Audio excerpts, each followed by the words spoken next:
Salam, selamat malam sahabat terkasih. Malam ini kita akan merenungkan satu kalimat pendek dari Tuhan Yesus, tetapi kuasanya luar biasa. Kamu adalah terang dunia. Ayat ini bukan hanya identitas, tapi tugas, panggilan, dan anugerah. Mari kita membaca Matius 5 ayat 14. Kamu adalah terang dunia. Kota yang terletak di atas gunung tidak mungkin tersembunyi. Sahabat terkasih, malam hari sering membuat orang merasa gelap, bukan hanya secara fisik, tetapi juga secara batin. Dan Tuhan Yesus memakai gambaran yang sangat manusiawi, yaitu cahaya. Mari kita bayangkan sebuah ruangan besar yang gelap gulita. Kalau kita menyalakan satu lilin kecil saja, semua orang bisa melihatnya. Lilin itu tidak perlu berteriak, tidak perlu bergerak, tidak perlu berpromosi. Cahayanya sendiri membuatnya terlihat. Ada seorang security malam di sebuah kantor. Tiap malam, ia keliling sambil membawa senter kecil. Senter itu bukan senter mahal, bukan lampu sorot, bukan lampu stadion.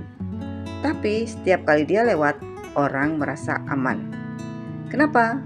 Karena cahaya kecil pun cukup untuk memberi arah. Cahaya kecil pun cukup untuk membuat orang merasa tidak sendirian. Cahaya kecil pun cukup untuk mengusir kegelapan. Sahabat terkasih, Tuhan Yesus tidak berkata, "Jadilah terang," tapi "Kamu adalah terang." Ini penting. Tuhan Yesus tidak memberikan perintah di ayat ini. Dia memberikan identitas. Bukan jadilah terang, tapi kamu adalah terang. Ini artinya identitas kita lebih dulu, baru tindakan kita menyusul. Kita tidak perlu berusaha mati-matian jadi sesuatu. Kita sudah memiliki terang itu karena Kristus tinggal di dalam kita. Identitas ini bukan hasil usaha, bukan prestasi rohani, bukan buah pelayanan. Ini adalah anugerah. Kegelapan boleh datang dari mana saja, tetapi terang yang Tuhan taruh dalam hidup kita tidak bisa dimatikan. Sahabat terkasih, identitas tidak bisa disembunyikan. Tuhan Yesus memberi contoh. Kota yang terletak di atas gunung tidak mungkin tersembunyi. Zaman itu, kota di gunung terang benderang karena lampu-lampu minyak. Pelancong dari kejauhan bisa melihatnya dan menemukan arah. Dengan kata lain, Tuhan sudah menempatkan kita di suatu tempat agar terangnya terlihat. Kadang kita berada di lingkungan yang salah. Kadang Tuhan tempatkan kita di keluarga yang sulit, atau tempat kerja yang gelap, atau situasi hidup yang penuh tantangan. Tetapi Tuhan Yesus berkata, "Kamu memang ditempatkan di situ supaya terangku kelihatan." Sahabat terkasih, banyak orang salah paham. Menjadi terang berarti harus sempurna. Tidak ada cacat, tidak boleh gagal, tidak boleh salah. Tuhan Yesus tidak menuntut kesempurnaan. Dia hanya meminta kita hadir.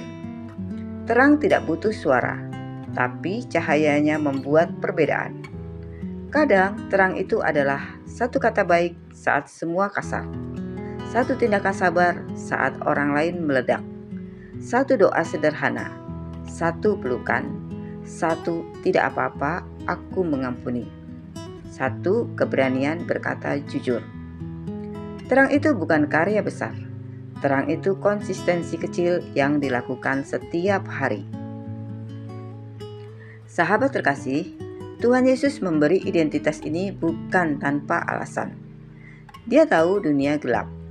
Gelap karena luka batin, gelap karena dosa, gelap karena keputusasaan, gelap karena ketidakpastian, gelap karena pengkhianatan, gelap karena kekacauan hidup. Sahabat terkasih, kalau terang ditempatkan di tempat yang terang, itu tidak berguna. Karena itu, Tuhan izinkan kita melewati masa-masa sulit agar terangnya bersinar lebih kuat. Seperti lampu yang paling terlihat ketika malam semakin gelap. Sahabat terkasih, bagaimana hidup sebagai terang di dunia yang tidak selalu baik? Ada beberapa cara praktis yang sesuai ayat ini.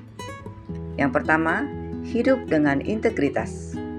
Saat orang lain kompromi, terang kita menjadi saksi.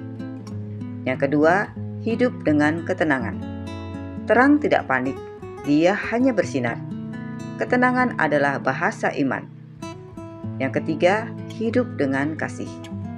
Kasih adalah warna utama dari terang Tuhan. Yang keempat, hidup dengan harapan. Orang yang punya harapan selalu bersinar, bahkan di lembah gelap. Yang kelima, hidup dengan ucapan yang membangun. Satu kalimat yang baik dapat menyalakan kembali hati yang sedang redup.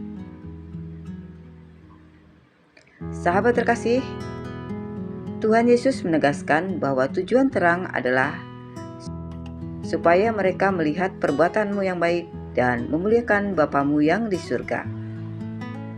Bukan memuliakan kita, bukan membuat orang kagum kepada kita, bukan menaikkan reputasi kita. Identitas terang adalah tentang membawa orang melihat Tuhan, menuntun orang menemukan harapan, menunjukkan karakter Kristus melalui tindakan sederhana. Sahabat terkasih, malam adalah waktu yang paling jujur. Seringkali terang yang kita punya terasa redup. Kadang kita merasa habis. Kadang kita merasa kering. Kadang kita merasa tidak mampu bersinar lagi. Tetapi mari kita ingat, terang tidak berasal dari diri kita. Terang berasal dari Tuhan sendiri, Sang Sumber terang. Kalau kita lelah, datanglah kepadanya. Kalau kita redup, dekatkan diri kepadanya. Kalau kita hampir padam, serahkan hati kita kembali kepadanya. Tuhan tidak akan memadamkan pelita yang redup. Sahabat terkasih, sebelum kita tidur, mari kita renungkan 3 pertanyaan ini. Yang pertama, di mana kita tempatkan Tuhan untuk bersinar? Di rumah, di pekerjaan, di tengah konflik. Yang kedua, apa kebiasaan kecil yang bisa menjadi terang?